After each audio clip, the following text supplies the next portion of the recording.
Hello, you've just stepped into Veloran, a place for minds that wander and wonder. If these ideas speak to you, a like and a subscribe would mean the world.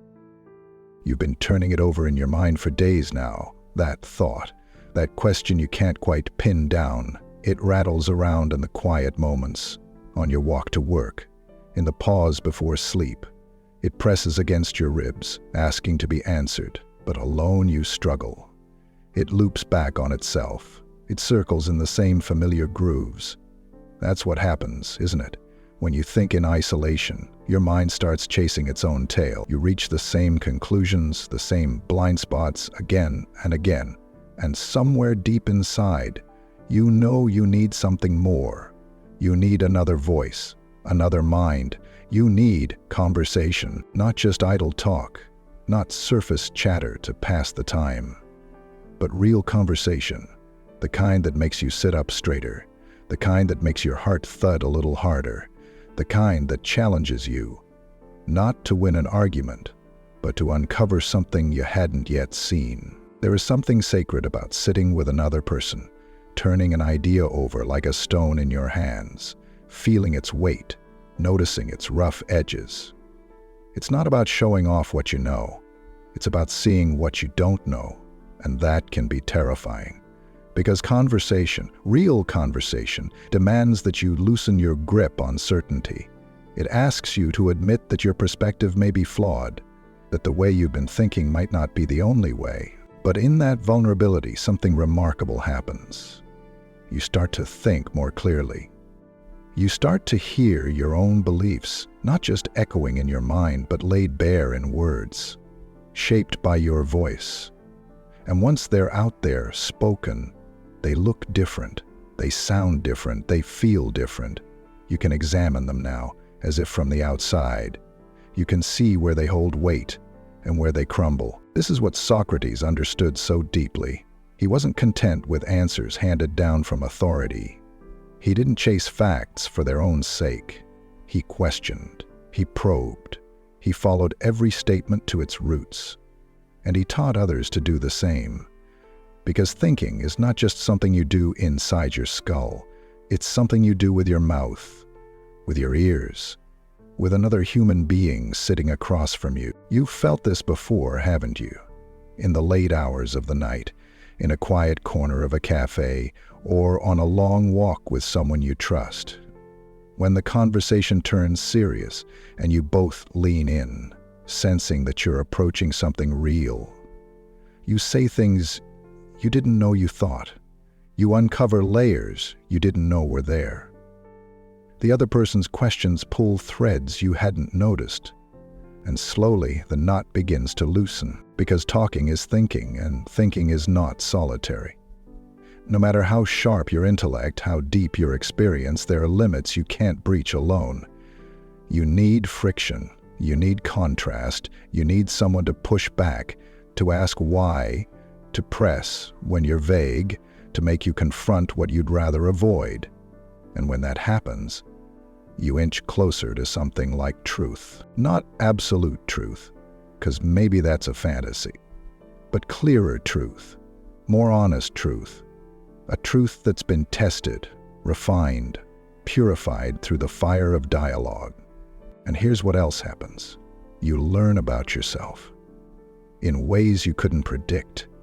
Because when you speak your beliefs, when you defend them or watch them unravel, you see your own mind at work. You spot patterns you didn't notice. You hear the tones of fear, of pride, of longing beneath your words. And in those moments, you understand yourself a little better. The unexamined life is not worth living. An examination requires others, but it's tempting to retreat, to avoid these conversations, to stick to the echo chambers where no one challenges you, where you can be comfortably right. Especially today, when the world feels more divided than ever, when discourse turns so quickly into combat, when listening seems rare and understanding rarer still. But that's all the more reason to seek it out. To find someone who will sit with you in good faith, who will explore ideas, not attack them, who will question you because they care about the truth, not because they want to score points.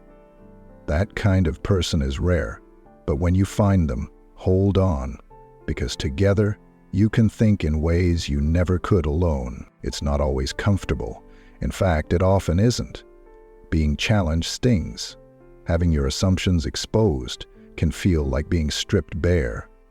But discomfort is the cost of growth, and clarity is worth the price. And over time, you start to crave it. You start to notice the difference between shallow talk that leaves you empty and deep talk that leaves you changed. You start to choose honesty over comfort, curiosity over certainty, and slowly your world opens. You see new angles, you empathize more, you grow wiser, not just more informed. Because wisdom lives in the spaces between people, in the questions we ask, the humility we bring, the truths we uncover together. So the next time that thought rattles in your mind, the next time a question weighs on your heart, seek out conversation.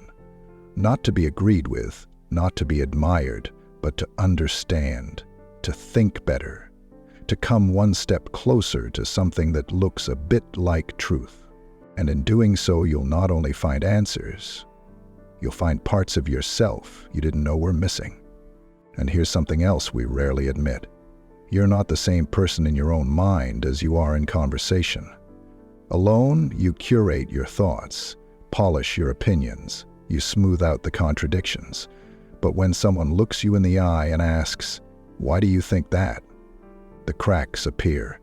You stumble, you reach, and in those moments of reaching, you often grasp something truer than the polished version. That's the gift of dialogue. It forces you to be more honest than you are with yourself. It pulls authenticity out of you, sometimes despite your best efforts to control the narrative. And what begins in conversation does not end there. The insights linger. Long after the chairs have been pushed back and the voices have faded, you'll find yourself replaying the exchange in your mind. New questions will arise. Old answers will lose their certainty. That's how your thinking evolves, not in a straight line, but in spirals, looping through reflection and revision. Each dialogue plants a seed, and if you're willing, it will grow into something richer than anything you could have cultivated alone. In a world that often prizes certainty and speed, this kind of thinking is slow, messy, uncomfortable, but it is also alive. And that aliveness is what you seek, whether you admit it or not, because deep down you know this. When you sit with someone and truly wrestle with an idea, you're doing more than chasing truth. You're remembering what it means to be human, flawed, curious, ever-changing. And in that you find not just clarity, but connection. And that connection, more than any conclusion, is what truly transforms you.